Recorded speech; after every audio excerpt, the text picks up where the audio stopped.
efecto. Por eso hay que trabajar mentalización, estar antes de actuar. Pero ahí vamos a llegar, ahí vamos a llegar. Primer punto, intencionalidad de daño. Segundo punto, un desequilibrio de poder entre partes. Un desequilibrio de poder no se genera solo porque un niño sea más fuerte que otro. Hay niños más chicos y más débiles que otros y tienen poder sobre otros. ¿Por qué? Porque tienen poder emocional. ¿Han visto la película El planeta de los simios?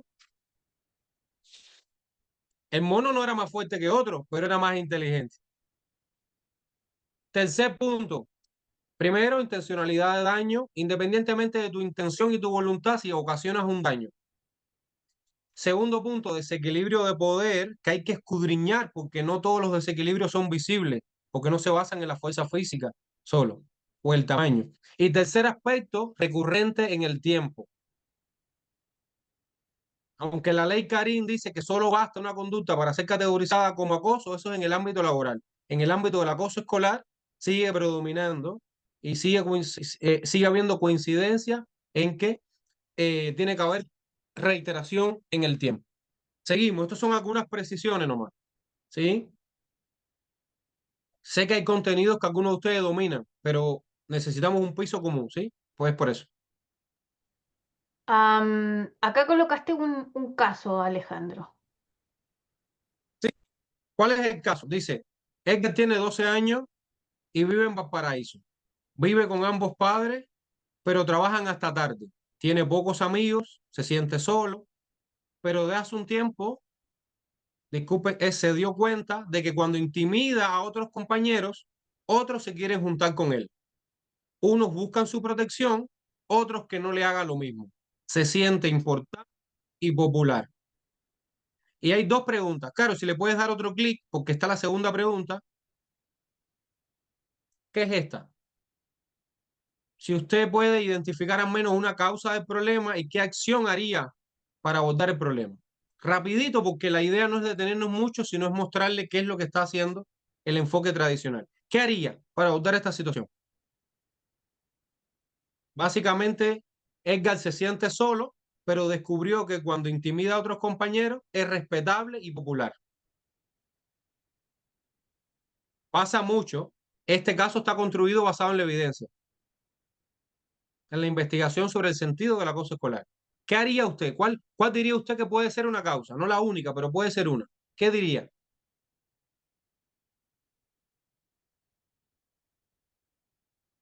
¿Qué diría? Bueno, probablemente hay alguien con la mano levantada. Bueno, probablemente usted diría que puede ser que el niño se sienta solo y el acoso es una manera de compensar aquello. ¿Por qué? Porque se rodea de niños.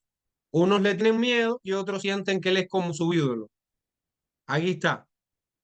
Dice Elsa, evitar que se sienta tan solo y haría invitarle a realizar alguna actividad recreativa. A ver, recreativa que le deje sentirse visualizado, ¿sí? Y no a través de infundir miedo. Excelente, podría ser una manera alternativa de trabajar el tema. ¿Cuál es el punto? Hasta aquí tenemos una causa y tenemos una acción para trabajar el acoso. Vamos a ver ahora cómo lo haríamos cuando Edgar tiene otro problema. Seguimos a la segunda diapositiva, a la otra.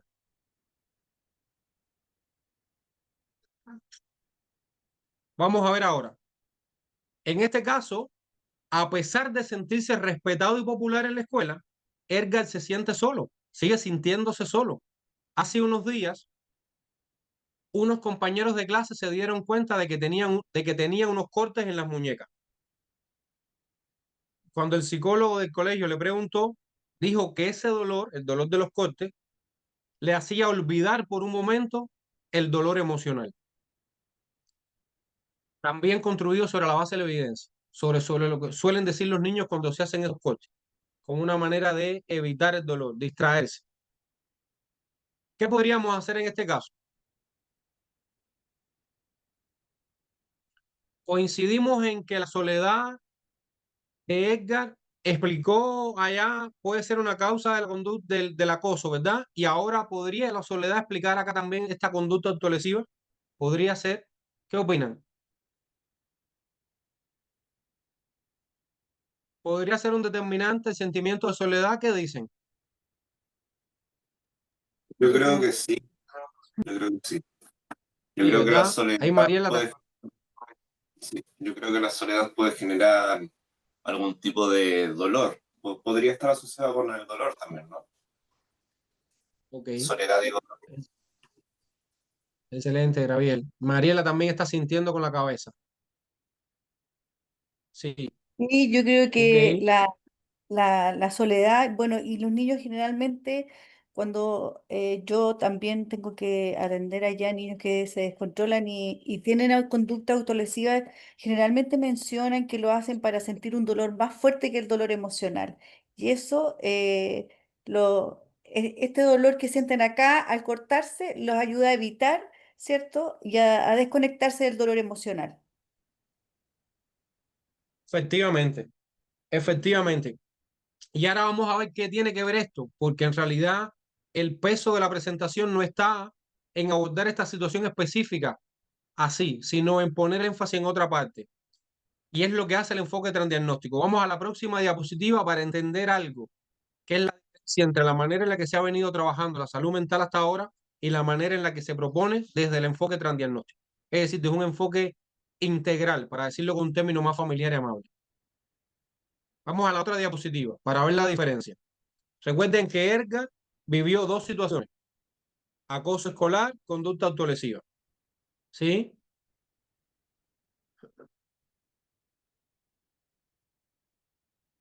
¿Qué hizo la OMS? La OMS se dio cuenta de que tenía muchas falencias, de que la definición de salud mental que había dado tenía muchas falencias. Y la definió básicamente así. Se las traigo. Es una de las pocas oportunidades en la que aparece mucho texto en la presentación. Y la definió así. Específicamente la UNESCO y la UNICEF. La definieron como un derecho humano básico que ocurre de manera en un proceso continuo en el que interactúan factores biológicos, culturales y sociales, y que básicamente tiene que ver con la posibilidad de desenvolvernos en la vida cotidiana. Ya no es un estado completo, perfecto de bienestar, sino con la posibilidad de afrontar los problemas y desarrollarlos, es decir, la resiliencia. Dieron una definición más aterrizada, más humana, más realista. Pero cuando habla de derecho, ¿cuáles, o sea, conoce usted los tres componentes de derecho cuando estamos moviendo en el plano del derecho y el derecho a la salud mental y a la salud? ¿Cuáles son los tres componentes del derecho? Son, el primero es reconocer. Tiene que estar reconocido, y reconocido significa escrito en un documento. Por eso en los colegios el RICE, el reglamento interno, es parte de la ley de la escuela y está de la superintendencia. Un derecho tiene que estar reconocido. Protegido significa, segundo punto, reconocimiento, protección. Protegido significa que tienen que existir las instituciones y los instrumentos para protegerlo. Es decir, sabemos que los niños tienen derecho a vivir en un ambiente libre de violencia, pero desde el punto de vista de reconocimiento, ¿dónde está escrito? Desde el punto de vista de la protección, ¿qué instituciones garantizan ese derecho? Y desde el punto de vista del tercer aspecto del derecho, que es la garantía, ¿qué pasa cuando se viola el derecho?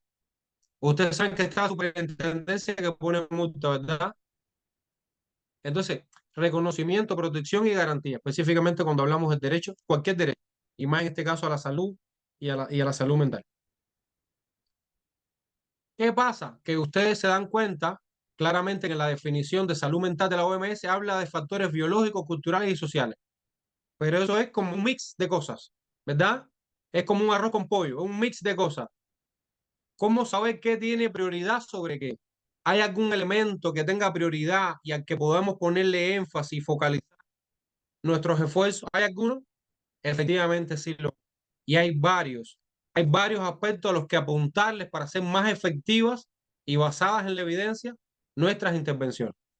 Seguimos a la otra diapositiva y vamos a mostrar de manera gráfica. ¿Sí? Seguimos, damos a la otra.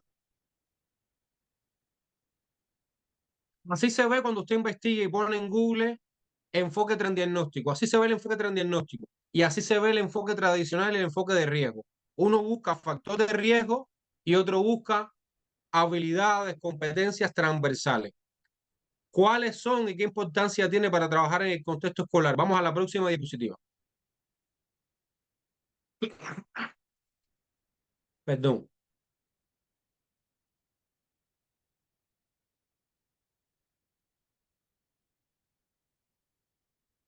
Les voy a poner un ejemplo. Si usted trabaja con un niño que está deprimido, ya sea depresión como episodio o una depresión, digamos, de más largo aliento, más larga, eh, el enfoque de riesgo lo que hace es buscar los factores de riesgo de la depresión. El niño está pasando por un duelo, el niño está triste. eh, si trabaja consumo de sustancias, usted busca también los factores de riesgo. La persona se siente sola, la persona fue abandonada, busca factores, hace un checklist de factores. Pero cuando usted trabaja con la perspectiva transdiagnóstico, se da cuenta que Edgar tuvo conducta autolesiva.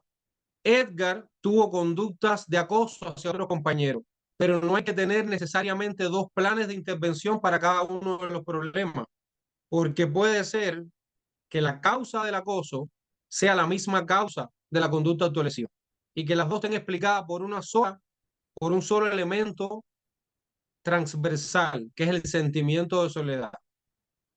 No duplica trabajo, le apunta al elemento sobre el cual se sostiene parte importante de la salud mental del niño. ¿Cuáles son esos factores?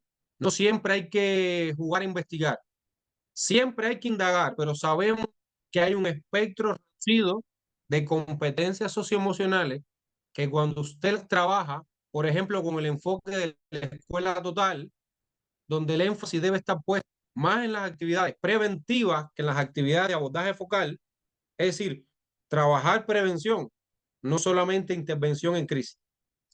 Por eso la pirámide del enfoque de escuela total es más ancho en la base, es más ancho en las actividades de prevención y promoción, porque se entiende que si uno trabaja más prevención y promoción, tiene que estar apagando menos fuego, tiene que estar haciendo menos planes de acompañamiento individualizados, lo cual es más desgastante también para la salud mental de todos los profesionales, incluidas las propias familias. Entonces, en esta perspectiva de la promoción con foco en habilidades concretas y nucleares de la personalidad está el enfoque transdiagnóstico. ¿Cuáles son, en definitiva, estas habilidades? Las vamos a ver en la próxima diapositiva. Vamos a ver en la próxima diapositiva, que lo explica de manera más gráfica. Aquí tenemos el caso de Edgar, pero puede ser el caso de Pedro, de Rosita, de cualquier niño. Conducta autolesiva, un plan. Incluso usted deriva, porque en los colegios, aunque no es obligatorio, suelen haber protocolos para abordar la conducta autolesiva. Usted deriva, pero igual, derivar no solo mandar a la red de salud externa. Derivar significa que usted sigue al tanto del niño. Y cuando el niño se incorpora, usted tiene un plan de acompañamiento, ¿verdad? Depresión, otro plan para apoyar al niño, sobre todo desde el punto de vista del aprovechamiento del aprendizaje. Tiene un trastorno oposicionista desafiante, usted lo deriva. No se trata de hacer planes de trabajo individualizados para cada uno de estos problemas. El enfoque transdiagnóstico o transversal, vamos a decirle integral, ¿qué trabaja? Estas necesidades humanas o estos procesos nucleares que se ha demostrado con la evidencia, profesor que preguntaba, creo que era Graviel, ha demostrado empíricamente que cuando usted las trabaja, puede resolver más del 90% de las dificultades socioemocionales en un colegio en todos los periodos etarios. Capacidad vincular. Después vamos a ver específicamente qué trata. Vínculo, la capacidad de establecer vínculo, que tiene 4 dimensiones que las vamos a ver. Porque se habla mucho de vínculo en los colegios. Los profesores tienen que vincularse, los adultos tienen que vincularse. ¿Pero qué es eso? ¿Cómo se hace? Mentalización, la posibilidad de poder entender mis propias emociones. Se suele hablar de autoconciencia emocional, pero no vayamos tan rápido. Cuando hay un maltrato y un sufrimiento humano, la persona no puede explorar con tanta facilidad sintiendo. Porque parte del sufrimiento y la respuesta al sufrimiento es el distanciarme de la emoción. ¿Por qué? Porque es doloroso pensar en lo que me pasó. Porque es doloroso pensar en lo que vivo. Y no es tan fácil como hacer un plan y poner autoconciencia emocional es uno. No, ningún niño puede pensar en sí mismo cuando lo que tiene que pensar es doloroso. Por lo tanto, hay que trabajar en salud mental con mucha cautela y mucha responsabilidad. ¿Sí? Y ahorita vamos a ver cómo. Mentalización, empatía y regulación emocional. Estos son solo algunos ejemplos. Dicho de manera más sencilla, sea en el lugar que usted esté de la escuela, usted puede trabajar la capacidad vincular. La tía que atiende el baño puede trabajar capacidad vincular. La tía que está en el comedor puede tener capacidad vincular. Es importante porque a veces los niños le cuentan más sus necesidades a la persona con la que tienen confianza, no necesariamente a la más profesional de la escuela, no necesariamente al encargado de convivencia. A veces se lo cuentan al tío con el que sienten más confianza. Por eso todos tenemos que trabajar esta capacidad. Mentalización, empatía y regulación emocional. Fíjense, les voy a poner solamente un ejemplo de la psiquiatría. En el trastorno de personalidad disocial, luego puede escalar y llegar a la psicopatía o sociopatía. Falla un elemento que ustedes conocen. Cuando usted se da cuenta que el psicópata no tiene empatía, el psicópata ocasiona daño y no siente remordimiento. ¿Qué pasa? ¿Qué falla ahí? Generalmente la persona viene de un trastorno de personalidad antisocial o disocial, donde el elemento que falla es la falta de empatía. Y es la diferencia clave con respecto a borderline, por ejemplo, el trastorno de personalidad borderline. Quiere decir esto, una cosa muy importante, trabajar empatía nos salva. Trabajar la empatía protege a la sociedad. Luego, usted trabaja el tema como un problema de conducta o como un problema judicial. Pero esto también es un problema en salud mental.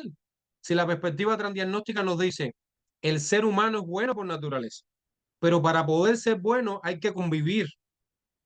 Y para convivir hace falta habilidades fundamentales que satisfacen las necesidades humanas fundamentales. Hace falta competencias fundamentales. ¿Sí? Esas necesidades básicas son la de seguridad, la de identidad, la de poder establecer confianza, la de poder recibir, pero también dar cariño, y la de poder desarrollar sentido de pertenencia.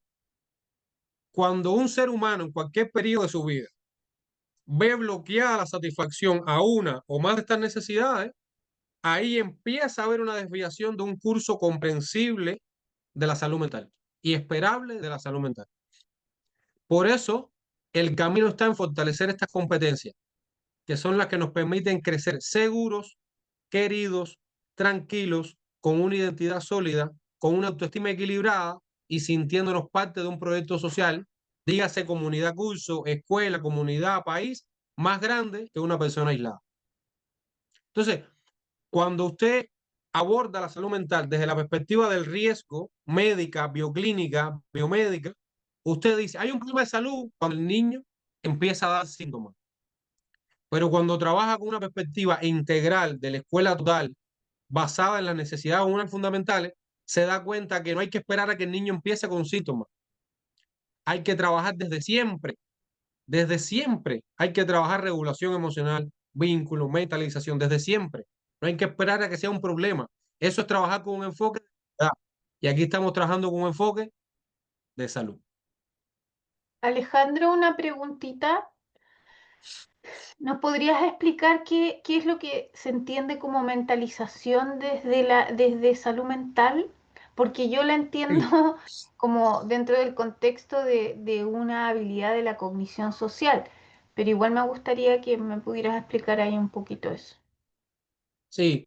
El, la mentalización, bueno, ustedes saben que siempre hay autores que son más clásicos porque ponen sobre la mesa eh, una manera de entender las cosas, porque rescatan antecedentes. Peter Fonagy es un autor inglés que de hecho todavía está vivo y trabaja el tema en Londres. Y es uno de los autores pioneros que trabaja el tema de la mentalización. ¿Qué cosa es la mentalización? La mentalización es la voluntad y la capacidad de poder explorar en la emoción, en mi propia emocionalidad, pero también en la emocionalidad del otro. ¿Sí? Y para esto hay varias dimensiones. Una de las dimensiones de la mentalización es poder entender cuándo son, qué, por ejemplo, qué relación hay entre una emoción y su contexto, ¿sí? ¿Cuál es la causa de una emoción? Pero también tiene un segundo aspecto y es cómo debería yo responder ante esta emoción. No es solo qué emoción hay, sino cómo debería responder en este contexto. ¿Cuál es una respuesta adecuada según el lugar, la persona y el momento? Eso es mentalización, que se diferencia de la empatía, en que en la empatía obviamente yo intento entender el estado emocional del otro. Mentalización incluye algo diferente y es cómo yo me comprendo a mí. Y esto, enseguida, Gabriel, enseguida le paso la palabra. Esto se trabaja de manera progresiva, como vamos a ver, desde la teoría de la mente. ¿Sí?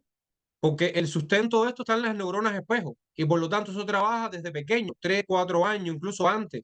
Cómo yo nombro la emoción, cómo yo intento comprender la emocionalidad del otro y las mías propias. Entonces viene de allí.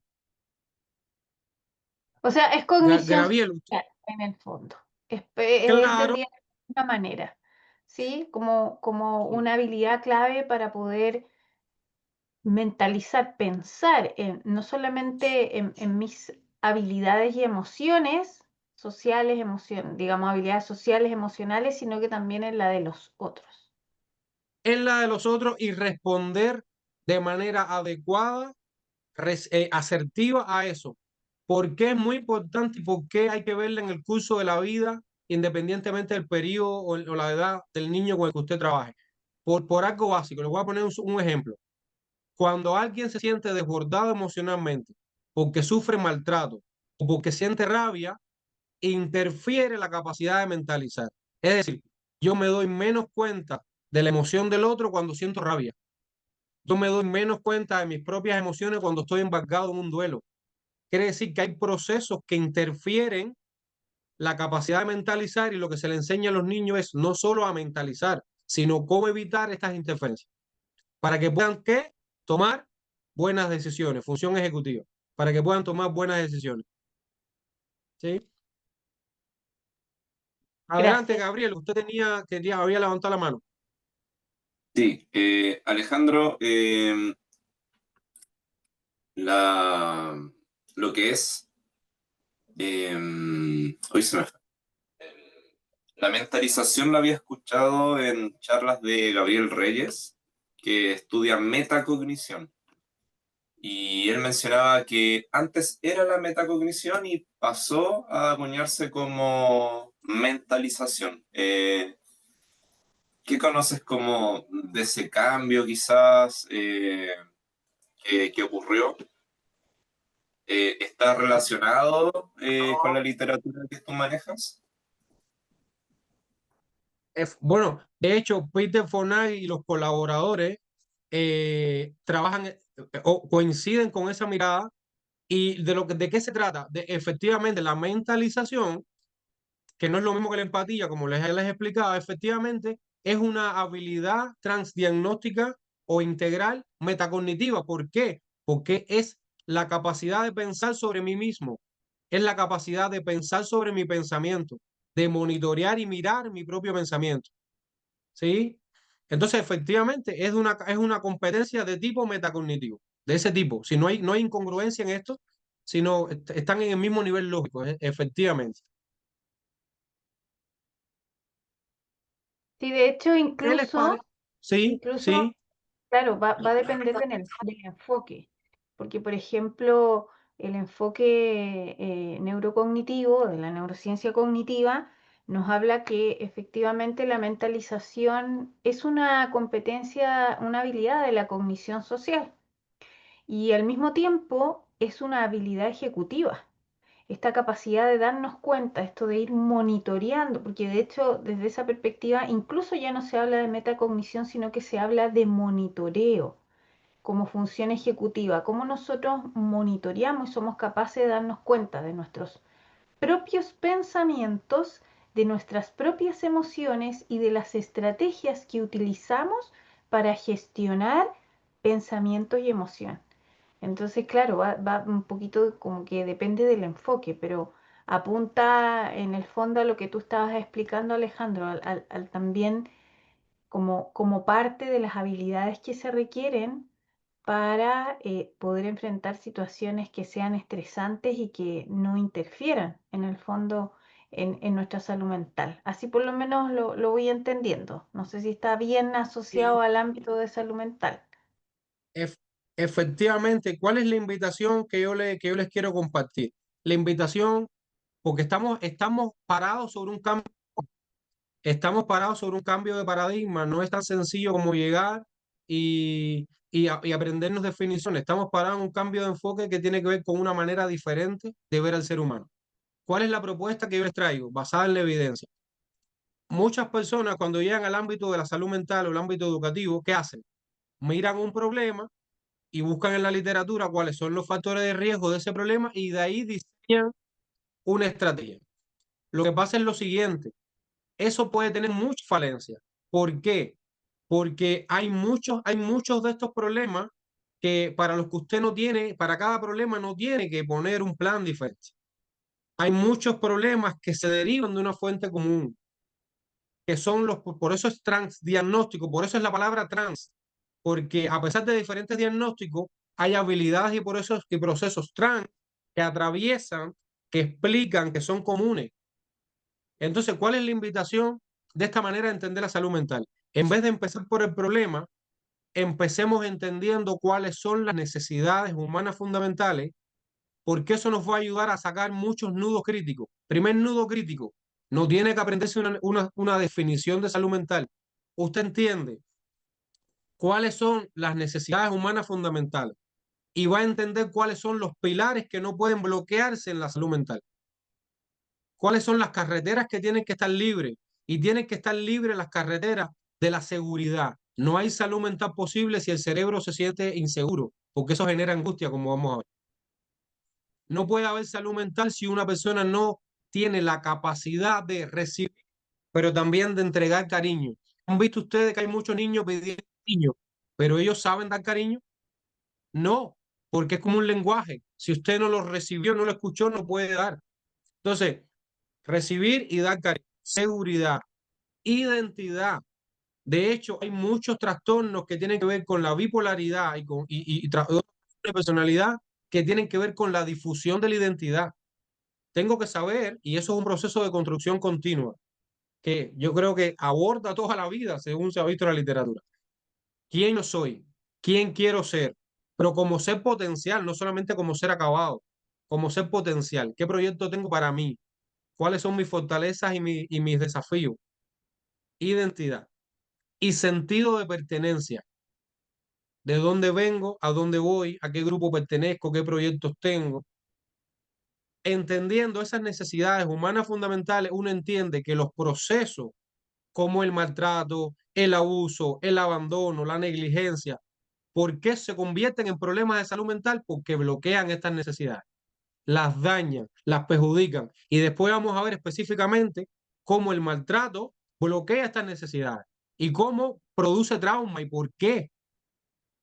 De hecho, yo les puedo poner un ejemplo. Deme un minuto. Les puedo poner un ejemplo para que ustedes vean la importancia de la capacidad vincular. Se ha demostrado con evidencia que un daño ocasionado por la naturaleza, miren que está aquí, un daño ocasionado por la naturaleza, producto del desborde de un río, un terremoto, por mucho que destruya, no destruye nunca más que el maltrato humano. El daño que ocasiona el maltrato humano es superior al que puede ocasionar cualquier desastre natural. ¿Saben por qué? Porque uno no esperaría que venga de otro ser humano, porque el ser humano es gregario. Esa es la razón por la cual existe el término primer auxilio psicológico, PAP. ¿Saben por qué hay que llegar primero? Porque si uno no recibe contención y de otro ser humano, incluso hasta poniéndote la mano en el hombro para que descargue la electricidad, si uno se siente solo y abandonado, en los primeros minutos tras una situación traumática y caótica o de crisis, eso desorganiza la conciencia. ¿Qué cosa es que desorganiza la conciencia? El niño empieza a mirar para todas partes, buscando la fuente de cobijo, buscando la fuente de apoyo. Uno siente sensación, uno siente un momento de irrealidad, uno se siente en un vacío. Entonces, la conciencia se puede desconectar si no recibe apoyo. ¿De quién? De otro ser humano. Por eso es importante entender que cuando usted va a dar contención emocional, esto no puede ser responsabilidad del encargado de convivencia o del psicólogo, porque cuando un niño tiene una necesidad emocional, si usted deriva cuando el niño le está pidiendo ayuda a usted, puede tener consecuencias. ¿Por qué? Porque él está esperando no que venga el profesional, él está esperando que venga un ser humano. Y mostrar humanidad es el primer eslabón de la contención emocional. Mostrar que tú me interesas como ser humano es parte consustancial de la contención emocional. No tiene que ser muy profesional, tiene que ser cercana. La buena contención emocional tiene que ser oportuna y cercana, no necesariamente profesional. Se da cuenta que ahí están cumpliéndose las necesidades humanas fundamentales. Somos seres gregarios, somos sociales, por eso necesitamos autoestima, cariño, pertenencia, identidad. Es la pirámide de Maslow, que va desde la seguridad hasta la autorrealización personal. Donde quiera que usted mire, va a encontrar la evidencia de lo que estoy diciendo. ¿Qué les Y parece si pasamos otra diapo que se ante la hace, pausa?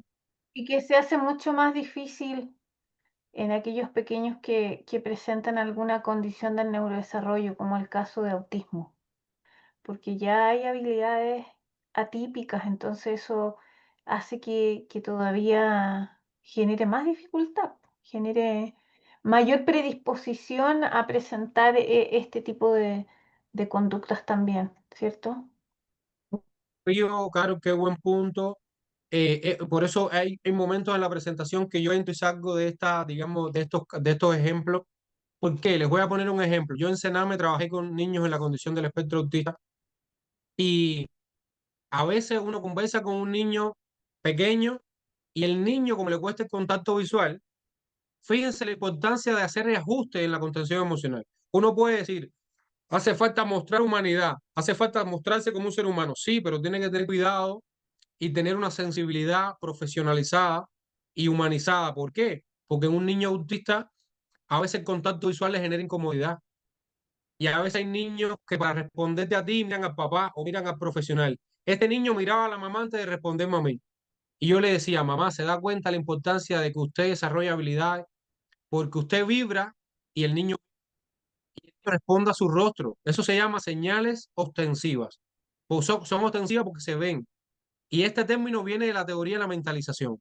Señal ostensiva son todas las señales que damos con el rostro, con las manos y con el cuerpo, de que el otro es importante para nosotros.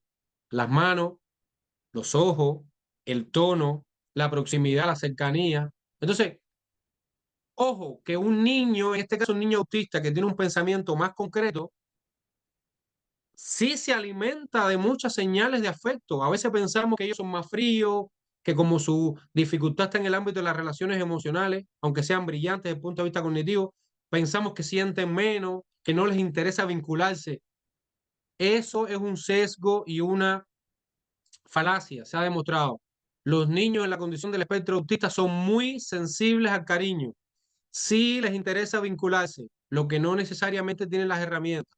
Entonces, y se los puedo decir por experiencia propia. Yo he estado en clases donde le he estado hablando un curso de octavo básico y todos han estado mirando y la niñita autista ha estado mirando por otra parte. Y cuando me he ido, me ha dado un abrazo. Uno piensa que no, pero sí reciben, sí están muy atentos al cariño. Y es un desafío para el adulto hasta con las propias expectativas. ¿Cuántas veces hay padres que tienen bajas expectativas respecto a su niño autista y dicen, ¿para qué va a ir a la escuela? ¿Para qué va a ir tanto? ¿Para qué tanto cariño va a aprender si al final él no puede aprender tanto como los demás? Las falsas expectativas generan algo que se llama efecto Pigmalión. Es la profecía autocumplida. Si usted cree que un niño no tiene competencia, si a un niño no le interesa algo, lo va a empezar a tratar como si realmente no tuviera capacidad. Y el niño va a terminar teniendo un rendimiento y un desempeño bajo, no porque lo iba a tener, sino porque usted le transmitió bajas expectativas. Por eso es la profecía autocumplida. Yo creo que algo va a suceder y actúo en consecuencia con eso. Y termina sucediendo, pero porque yo también lo generé como adulto. Eso se llama efecto Pigmalión. ¿Cómo vamos hasta aquí? Comentarios antes de hacer la pausa, inquietudes. ¿Cómo vamos? Bien, ¿qué les parece si antes de hacer la pausa vemos esta diapo que es entonces, pausa, punto número 1 de la herramienta? ¿Cómo vemos las necesidades emocionales? ¿Hay alguna pauta, hay alguna herramienta para eso? ¿Qué les parece ver una pauta para poder identificar necesidades de apoyo emocional? Y después hacemos la pausa. ¿Les parece bien? Adelante, Caro. Adelante, perfecto. Fíjense que la voy a leer de abajo hacia arriba para terminar en una que es fundamental. ¿Sí? Bueno, el último punto es uno de los criterios, aunque no hagamos que en los colegios es bueno tener este background. El último punto es uno de los criterios que se utiliza en el campo de la psicología para hablar de un trastorno. Es decir, un malestar adquiere una función en la vida de uno. Ejemplo, siento que están molestando, me están maltratando, me aíslo. Y después yo creo que la soledad es parte de mi personalidad. Es que yo siempre he sido así, ¿no? Es que yo siempre he sido así. O incluso hay muchos niños que tienen diagnóstico de autismo que ellos usan ese diagnóstico y te dicen, tío, es que yo necesito apoyo especial porque yo soy autista. Yo necesito que me traten especial. ¿Les hace sentido cuando un niño les dice, como me dijeron a mí, es que yo necesito que usted me trate de manera especial porque yo soy autista? ¿Les hace sentido ese comentario con las necesidades humanas fundamentales? ¿Qué necesitamos? Aceptación, amor, cariño, rigidez emocional. Hay una etapa normal de rigidez emocional entre los 3 y los 6 años, incluso entre los 7. Eso ustedes saben mejor que yo, que se llama el periodo de las operaciones concretas. Eso es Piaget básico. Ustedes lo conocen mejor que yo. Hay un periodo de pensamiento concreto, rígido, que los adultos suelen llamar de blanco o negro. Eso es normal. Y Piaget explica las razones por las cuales ocurre eso, tiende a ocurrir eso en condiciones de normalidad. ¿Sí? Y esta normalidad significa que esperamos. Alejandro, igual te comento, que ya lo hemos mencionado en el diplomado, Piaget desde la evidencia científica está en retirada con sus etapas de desarrollo, con los postulados teóricos que realizó. Entonces, de alguna manera igual sigue contribuyendo al entendimiento un poquito del desarrollo cognitivo, pero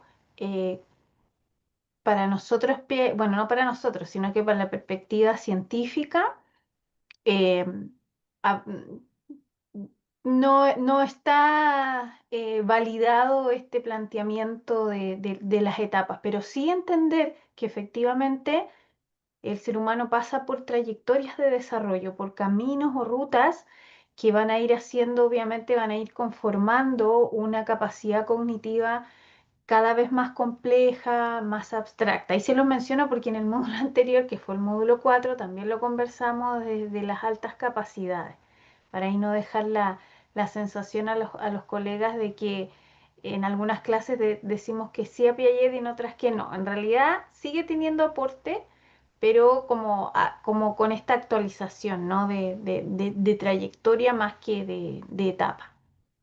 Claro, la verdad es que lo más importante, más allá del autor, es el proceso. Y la verdad que hay un periodo comprensiblemente de rigidez emocional eh, que a veces los adultos llamamos efectivamente blanco-negro, entre los 3, los 6 hasta los 7 años. Efectivamente, el niño piensa de esta manera, independientemente del nombre que le pongamos. Y es importante esto que tú dices, pues para cuando ellos van a buscar literatura, sepan, porque estamos hablando de Piaget, inicio del siglo XX, entonces tampoco en términos de tiempo hay mucho, ha llovido mucho desde entonces para acá, en términos, y sobre todo porque la flexibilidad es una función ejecutiva que se estudia mucho. Entonces, ¿qué significa esto en términos de salud mental de manera más concreta? Que es importante, de hecho usted puede buscar artículos sobre el tema de la flexibilidad y la convivencia escolar. Es importante que cuando usted trabaje salud mental, sepa que la convivencia escolar tiene mucho que aportar. Los clubes de conversación, enseñar a los niños a dialogar, adoptar la postura. Recuérdense que para Paulo Freire, por ejemplo, Un diálogo no es solamente intercambiar turnos de habla. Para Paulo Freire, y tiene un aporte muy importante en este sentido, conversar y dialogar tiene que ver con el cambio de postura respecto a un tema común, a un tema compartido. Entonces, los niños hoy en día, más si estamos diciendo que la inteligencia artificial está avanzando con toda la fuerza, necesitan aprender a conversar. Los niños necesitan aprender a dialogar. Dialogar y conversar no es un tema de didáctica, es un tema de educación y didáctica, pero que tiene repercusión en la salud mental. ¿Por qué? Porque después decimos, es que este niño se frustra con facilidad, pero usted enseñó al niño a adoptar la postura de otro, enseñó al niño a esperar. Esto lo puede trabajar hasta con las artes. ¿Por qué? Ayer mismo yo estaba trabajando el tema del arte, enseñándole a los niños que aunque hubieran dibujos y pinturas diferentes, eran igualmente válidas, que expresaban la emoción que ellos tenían, la de ellos. No había que compararse con la de otros. Eso es una herramienta básica de flexibilidad, de respeto, y son cosas muy prácticas que están al alcance de todos nosotros. Último punto, no toda la violencia se debe a que los niños, la violencia no se debe a que los niños sean malos. Esto es un tema del que vamos a hablar más adelante. Hay muchos niños que tienen dificultades emocionales, incluso vinculadas al duelo, que expresan a través de la violencia. Hay niños que tienen rabia contenida porque sufren abuso y maltrato y le expresan a través de la violencia. Reciben acoso de un niño más grande con el que no se pueden descargar y terminan descargando la violencia con un niño más chico, que es más vulnerable. Entonces, los temas de violencia no solamente son temas judiciales ni son solo temas de tribunal de familia. Pueden ser expresión de una necesidad en salud mental y que puede tener una repercusión importante en el aprovechamiento del aprendizaje. Y por último, es importante que usted sepa que no todas las necesidades emocionales se expresan de manera disruptiva. A veces se hacen protocolos de desregulación emocional para el niño que está hiperventilado. Hay niños que están muy tranquilos que pueden estar desregulados. Hay niños que pueden estar tranquilos y muy piola, como dicen en Chile, y pueden tener necesidades emocionales muy fuertes. ¿Cuál es la evidencia científica detrás de este comentario? Le voy a poner solamente un ejemplo. Ante un evento traumático, vamos a decirlo de una manera más familiar, porque todavía no hemos llegado a ese punto, ante un evento que puede desbordarnos emocionalmente, el sistema nervioso tiene dos tipos de respuesta. Una es la hiperexcitación y la otra es la anestesia. Un niño puede vivir una situación muy dolorosa emocionalmente, que lo desborde emocionalmente y puede inmovilizarse. Y usted puede ver al niño que está tranquilo sentado en su puesto y no da problema y pasa piola. También hay que preguntarle si se aísla, ¿sí? Por ejemplo. Entonces, esta es una forma de sensibilizar la mirada. ¿Qué les parece esto?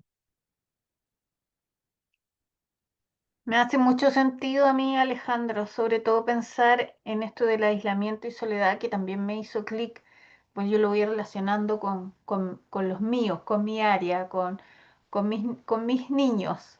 Em, que tenemos hoy en día esa discusión actual respecto de este anuncio del Ministerio de Educación con la implementación de salas sensoriales como eh, remedio general para desregulaciones en estudiantes autistas. Y lo que dice hoy en día la evidencia científica internacional es que las salas sensoriales sin un uso apropiado, con profesionales capacitados para el trabajo dentro de ellas, para la comprensión de las conductas autistas e incluso comprensión de conductas de desregulación en otras condiciones, eh, se vuelve un sistema de aislamiento, de discriminación y en el fondo, de riesgo para la salud mental de nuestros estudiantes. Si nosotros pensamos en que las salas sensoriales son la respuesta a las dificultades que presentan nuestros estudiantes en términos de conducta desregulada y los mandamos a la sala sensorial como si esa fuera en el fondo la única y la más pertinente, estamos mal enfocados. O sea, el Ministerio de Educación de verdad, y perdón que nosotros lo venimos diciendo hace mucho rato, está muy mal enfocado. En primer lugar, no hay profesionales, terapeutas ocupacionales, por ejemplo, que puedan hacer ese trabajo dentro de las aulas. No hay opción de capacitación, esto se dejó abierto a pesar de que la normativa lo dice, una capacitación al año al menos mínimo en términos de, en el área de autismo tampoco se están realizando. Entonces se va a volver, y así lo dice evidencia de países de la Unión Europea, Estados Unidos, Canadá, que han implementado, empezaron a implementar esto hace ya años y se volvió un factor de riesgo para la salud mental de nuestros estudiantes. Entonces, me hace mucho sentido porque a veces esas estrategias que se utilizan finalmente terminan y han terminado en encierro voluntario o forzado que finalmente termina gatillando problemas de salud mental en nuestros niños y niñas. Ahora, Carol, que tú decías, y antes de hacer la pausa en 2 minutitos, ahora que tú hablas del tema del enfoque, yo quería decir este comentario, hacer este comentario para darle un poco de tranquilidad a los profesionales que nos acompañan el día de hoy. Primero, ponerles un ejemplo.